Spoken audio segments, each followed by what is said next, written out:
look in your eyes and I can see you've loved so dangerously.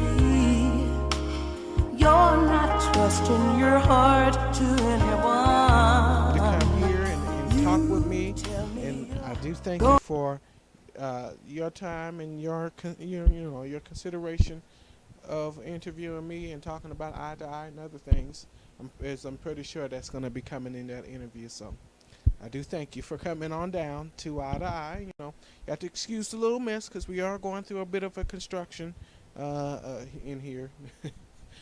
And what I mean by construction, we're only doing a little bit of construction, but it takes a lot of crap for a small studio like this. So, how did Eye to Eye get started? Well, we got started back in 2011. I can't talk today. I'm tongue tied today. I'm sorry. Interesting enough. It was going to be a panel show, kind of like a public affairs program in which we was pitching at first. But, things didn't work out. The people that we had appointed on the show just quite didn't work out so well. So we went back to the drawing board for short, because it's a long story, but I'm just going to sum it up for you. We went back and, we started to look for hosts, and, my name kept popping up somewhere or another. And I wasn't related to this show in terms of producing it yet. And it was yet because I wasn't really interested in producing a news program at the time. But when the opportunity came forth and we read what the show was all going to be about, hey, I just went with the opportunity, and this is what we got forth to show today. So Eye to Eye, as you know, this is how we came about with Eye to Eye, as you know it today. And it was a long road.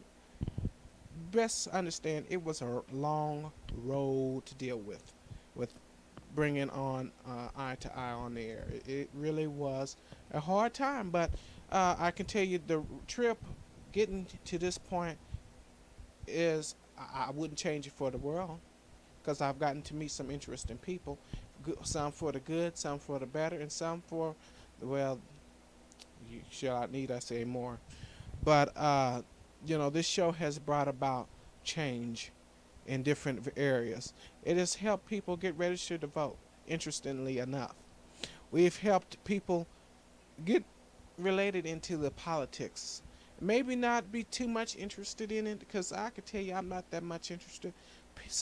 I know some people that know me from the show have asked me, have I had an interest of getting into politics in terms of running for public office? I told them, hell no. You got to lie, cheat, steal, and it's not with every politician, and I understand that. So I don't want no emails, or I don't want to give David any grief neither. But I just have not considered to do anything in politics. I don't want all my business out there. And I know with politics, that kind of business would go out there just quickly, So I don't want that to be the shine of the show all the time, We deliver the election results, but we've helped people get registered to vote. Most interestingly enough, we've helped people get in touch with what's going on into their own communities. We've helped highlight good things on this program. That's what keeps me going. That's what keeps me being more inspired to do this show day in and day out. What is my inspiration? First and foremost, ain't nothing possible without my Lord and Savior. I'ma tell you, and this ain't no bluff or nothing. Ain't nothing possible. There's nothing possible without God. And I'm very serious and adamant about that, because you have to work your way up in this world. Ain't what my mama used to tell me. Ain't nothing is going to be given to you on a silver platter, and that's true. That's very true. You got to go up and work. You got to get up and work for it. And some days may be easier than others. Some days might be harder than others. But what I can tell you is that you got to work hard in order to attain to higher goals in your life. And sometimes you gotta pray about it. Sometimes sometimes you just have to make decisions for yourself that is going to better yourself. And you know, this show has really been through a lot of things over the past few years that we've been on the air. And you know, we've been through a lot of ratings struggles, but we've made it past that now. We're rated number 2 now on YouTube.com. Now we may not get a lot of views, but we're rated, and what our share is what the share is really most important for this broadcast. I didn't really realize that until year 2, till I got back into television and started really understanding our rating system for Eye to Eye and how we're rated and all that. So, but first of all, God is, you know, my inspiration, and my family, including my mother, including my grandmother, including my brother, including my cousins, my whole coast of cousins, on both sides of my mom and dad's side of the family, and my brothers on both sides of the family, and just my mother who's really been a big support in through anything I've been through, into anything I've been able to get into. She's been a big support. She's been here all this time, and I'm so happy that I do have a supportive family behind me. Eye to Eye is a show about Kansas City, and it's about the news and commentary, the ins and the outs, and the do's and the don'ts, and the interesting seriousness of news. But we break it down, and I think we break it down with me just talking plain to the people. Now, this was a move that was made, I would say, back when KSHB, the now NBC affiliate, was then the Fox affiliate, had began doing its 9 p.m. newscast. And what we did was kind of look into how they were savvy in delivering to a younger audience. Well, our demographics, as you can tell, and as you did some research, you know, our demographics is a spectrum. We got young people, old people, your people, my people watching the show. And I never realized that until we went back and did some analysis on this program and kind of reevaluate where do we go from here, so that way we can deliver more audience, more people to watch the show. Well, what do I like to do? Hell, I like to eat, as you can tell. I haven't missed this. I haven't skipped a beat on a meal. No, I do. I enjoy food, but it isn't all my joy. I like going to different places, different sceneries, different museums. Sometimes, I like shopping, but I don't shop till I drop, as you know, as you can sometimes get at. I don't make that much money, to be frank with you. So you can't put that much pressure on somebody. I cannot do grocery shopping for a few reasons. Cause I can't. I used to be able to go in the grocery store with my mom and grandma on Saturdays, but Lord have mercy, Jesus, they can sit up in the grocery store for hours and hours and hours on end. And you know, when they come out of that grocery store, it's like, oh yeah, I was gonna look for an example here in this room. It's like they millionaires in the grocery store. They come out and I ask them how much they spend. My mama talking about, I spent $100 and some dollars. I said, yeah, I bet your ass did. See, you put me in the grocery store, we getting an essential thing. But my mama said, that is my outlet. I don't get nothing else. That's my outlet. I said, you need to find something else. That's your outlet. Going to the damn grocery store ain't mine. I really hate standing in the checkout line. That is the most impatient thing you could do to me. I'm so sorry. I can't do the grocery store. If I do it, I'm in and out in about 2 minutes, maybe 3. If I don't get distracted, if I don't get interrupted, they're looking at special deals or something. You never know. Hey, well, the future of eye to eye, um, I don't know. I just do not know what eye to eye is going to hold at this time. I just signed a deal to continue being the host and continuing on eye to eye until 2017. And during this time, we're going to be still running strong. We're on a hiatus right now, as I'm talking to you. So we will be uh, commencing back on April, I do believe. We could start earlier, but we're still having conversations, some initial discussion and conversation on when can we start back on airing shows as normal. So, David, we're just waiting and praying that we can get back on the air as soon as possible. But our schedule is going to be changing very soon to where we will be doing a little bit more of eye to eye at more times. So uh, I'm going to be interested to see how that goes. I'm really looking to see how the hell that will go because you just never know. But we're not changing the schedule that much because it takes a lot of money to produce this program in terms of bringing.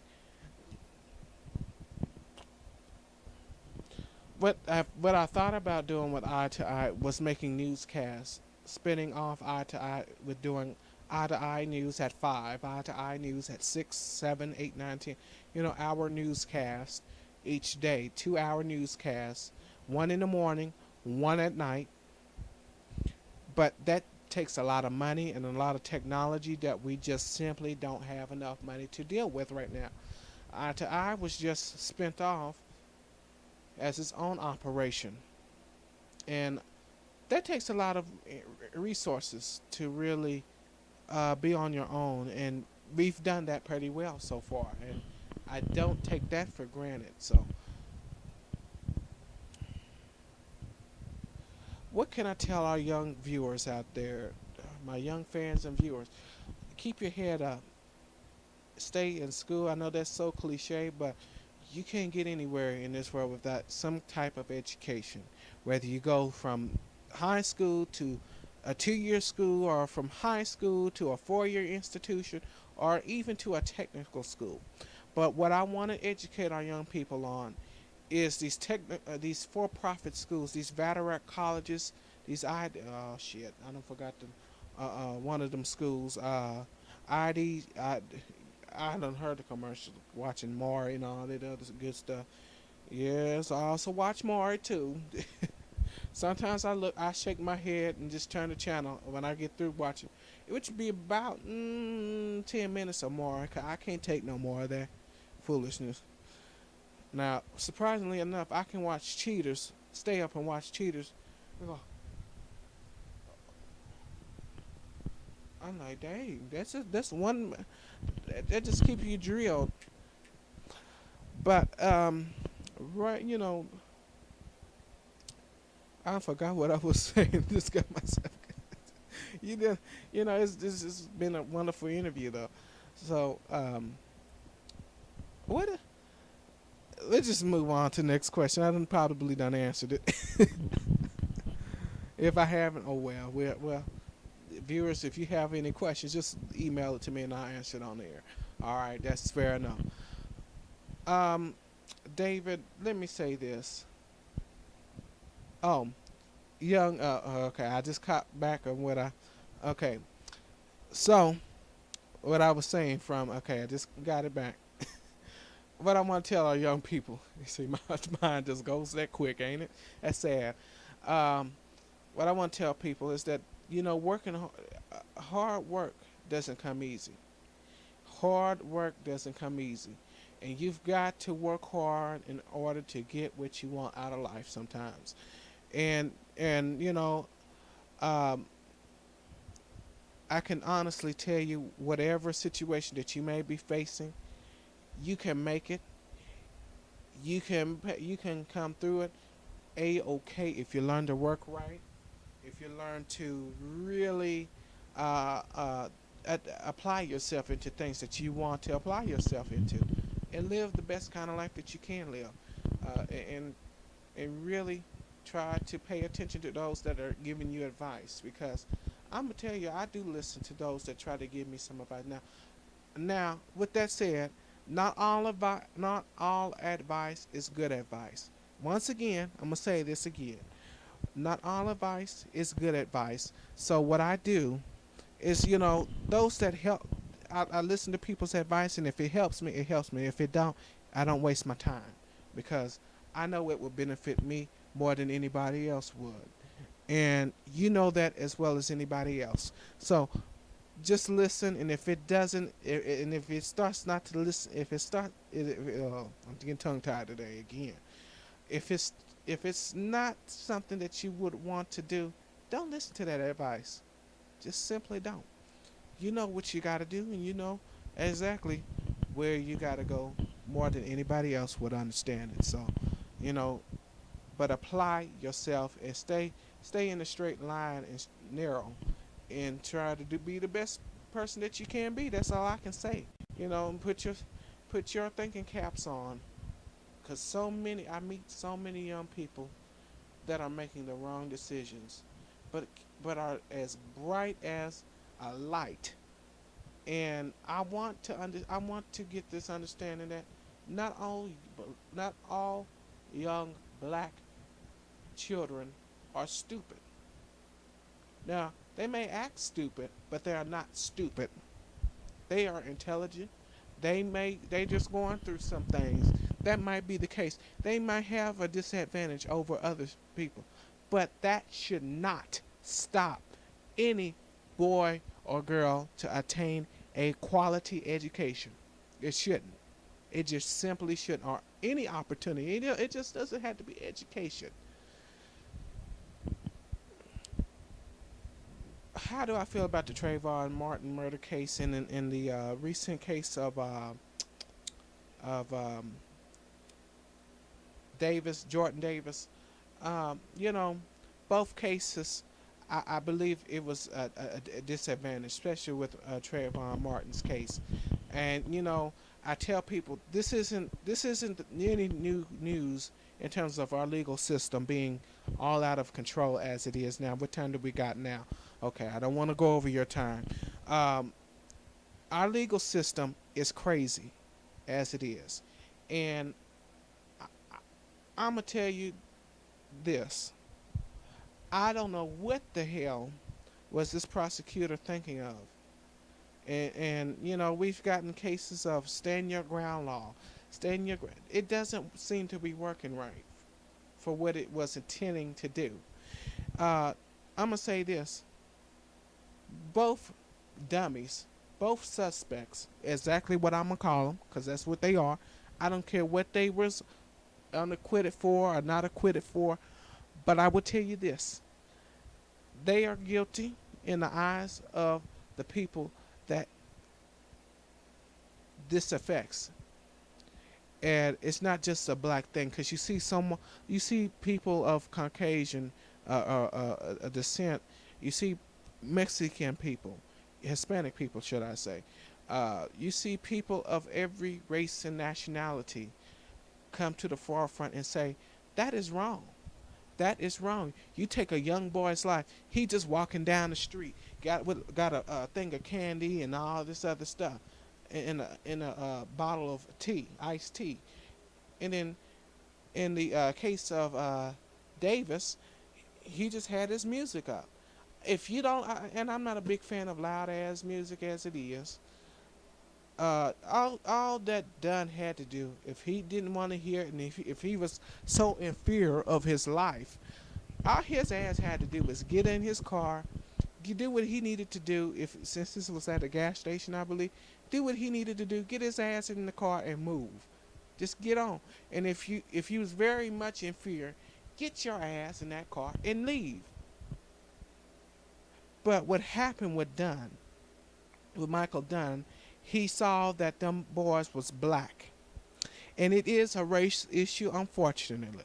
It really is. And I'm just going to tell the truth as it is, as I see fit, because this is how the things go all the time. And I see it happen all the time like this, and it just doesn't have to happen like this. What Dunn saw was a whole bunch of black boys, and he heard the loud music, but mostly the race stuck out, and he thought, oh, they gonna listen to me because I'm white, and I have the power to take over and say what and have control over these black boys, and it ain't so. This ain't the 50s and 60s no more. This ain't the 50s or 60s anymore. We done with that period. And there might been a scuffle between both of them, but I do believe Dunn started it. Dunn started it because as an adult, you get your ass in the car and you leave. Just leave. Just leave.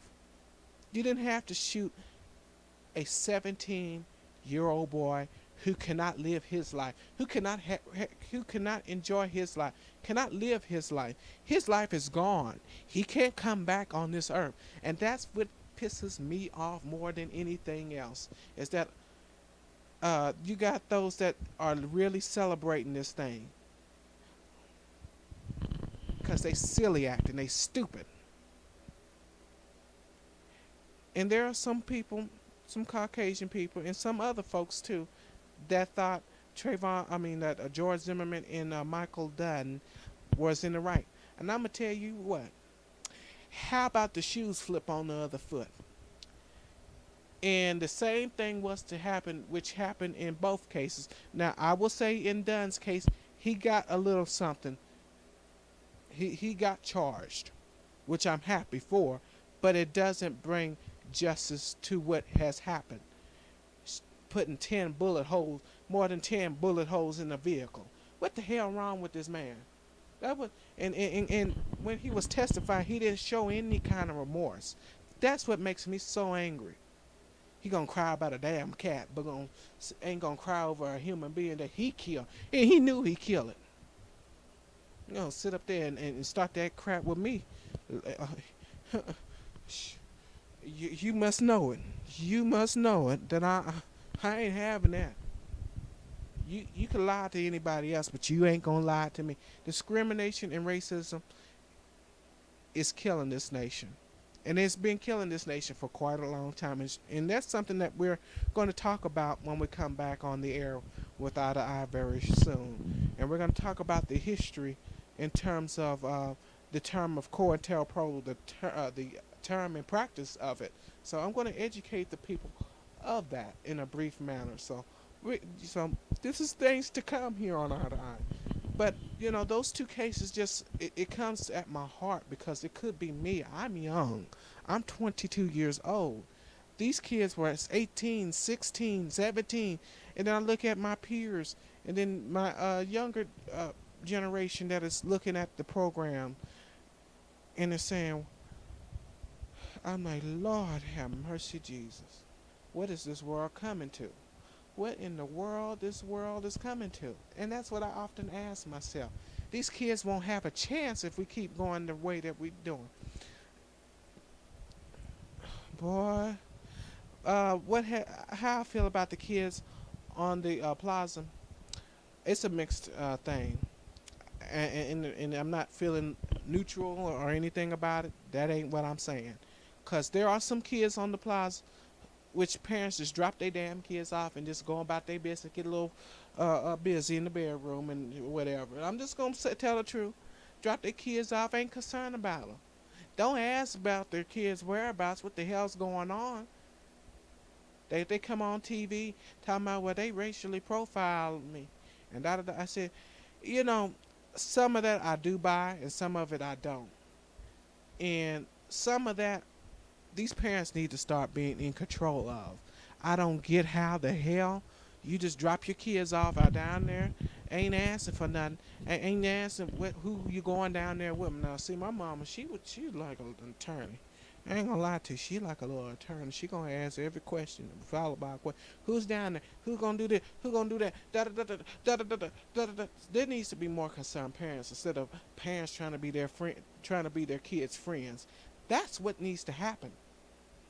We need to start going back to being the enforcer, the guider, the teacher. Stop being the friend, the amigo, or the amigos. Stop being your kid's friend all the time. There's a time and a place for that.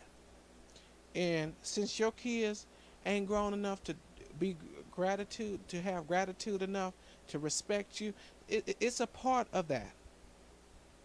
And I wish parents would stop trying to make up excuses for the kids when they are in the wrong. Now, some kids are down there aren't doing anything, and I think that it's unfair that they got a uh, curfew in place for that. I really do think that that curfew should not even be enforced because you got kids that look like 17 but is actually 21 or 18 and you so have it, you know. I think honestly you have and I'm sure they'll ask for IDs. I'm pretty sure they will, but in some instances they probably won't.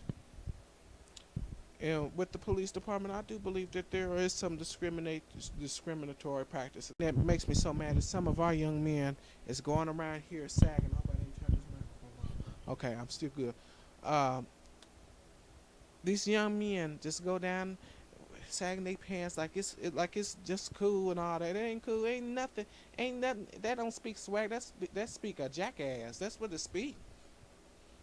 If you really found out the real meaning of sagging your pants, and let's just say Kudrow wants uh, Kudrow wants to get in them pants, he gonna get in them pants. Easy access. Let's just leave it like that. I'm trying to figure out a way to keep it PG-13. I mean PG, but well,